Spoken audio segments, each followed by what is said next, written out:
Good morning, writers. Let's get started filling out our writing learning intentions. Make sure you fill out today's date, and today as a writer I am working on including a story in my nonfiction text. Writers, today I'm going to help you get ready to write a story that might possibly be one of the chapters in your book. This will be a bit like a small moment scene from one of your historical fiction books. I know you remember, for example, the scene in Number the Stars, when Jews are being rounded up and taken away. Because of this, Ellen is staying over with Anne-Marie's family so that she will be safe. She and Anne-Marie are in bed, just starting to go to sleep, when they hear the Nazi soldiers come to search the apartment. You recall how they heard the soldiers ask, "Who's in there?" And at just that moment, Anne-Marie catches a glimpse of the Star of David necklace, a sign of Judaism, around her friend's neck. "Take it off," she whispers, but there is no time. She has to make a decision, what to do. She grabs the necklace, pulls with all her might, and clasps her hands around the star just as the soldiers come in to search the room. Anne-Marie holds the star. Later, when the soldiers are gone, she sees she has pressed it so hard that it is tattooed against her hand.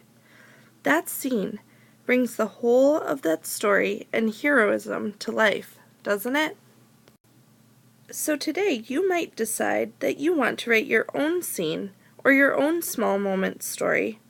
Only yours will involve the time in history that is the subject of your research, or the group of people, maybe, that's the subject of your research.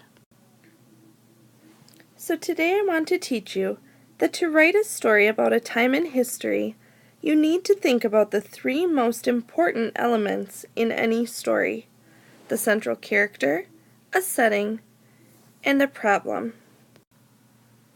Writers, this means that whenever you write even a micro story, you need to decide whose story you are telling, what the tension or turning point or problem will be, and then you need to decide where exactly the scene takes place. So again, you need to decide whose story you will tell, or what that person's perspective is. For example, maybe you decide to write from a child's perspective, thinking of everything that they would see and imagine during that time. Or maybe you take the perspective of a mother who has a sick child who's going through Ellis Island. Or maybe even still, you take the point of view or the perspective of an inspector at Ellis Island. Notice how different each one of these people's story would be.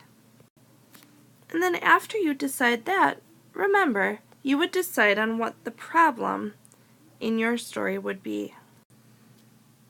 I think I'd like to tell a story from a mother's perspective, and maybe instead of her child being sick or having something wrong, I think I might have that mother have an injury, and that might be the major problem in my story. I think I'm going to have the mother have gotten injured on the boat ride over there and have a hurt foot, so she'll have to somehow hide her limp from the inspectors so that they don't deport her and not let her come to America. So boys and girls, right now I want you to do some of this work with your own topic. I want you to think of, if you are going to write a narrative, whose story could you tell? And what's the major tension, conflict, or problem that could occur? Take a moment to think of this and put a thumb up when you've got an idea in your head. Turn and share this with your partner now. Let's take a look now at an example of a story about a mother who's having her problem of having to hide a limp from the inspectors. "I see it, Mama. Look, there it is," Gustav shouted. All she saw was a tiny speck in the distance, but sure enough, that bluish-green statue was what they had been waiting to see during that excruciating 6-week journey. The statue, freedom. It was so close she could almost taste it. "We finally made it," Katrine replied, but she knew the journey wasn't over yet. Ellis Island still awaited them. There were physical and legal inspections yet to come. They were healthy, but Katrine knew she would have to hide her limp from the station inspectors, the limp she got from a fall during one of the many storms they encountered along the way. "Mamma, where's the gold? Remember, Henri back home said that the streets were made of gold in America," Gustave said.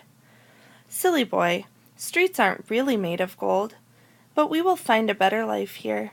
Papa is waiting for us. It's been too long," she thought to herself. Notice, writers, that when you do this type of work, you not only need to think of everything you know about writing realistic fiction, now you also need to put in some different facts and things that you have learned from your research. I want you to think about this small micro-story or part of the micro-story that is here, and I want you to think of what facts came from some of the reading that we have done already. Turn and talk to your partner about that now. Yes, some of the things were that they saw the Statue of Liberty as they approached, looking at how long the journeys could take, knowing that there were physical and legal inspections at Ellis Island.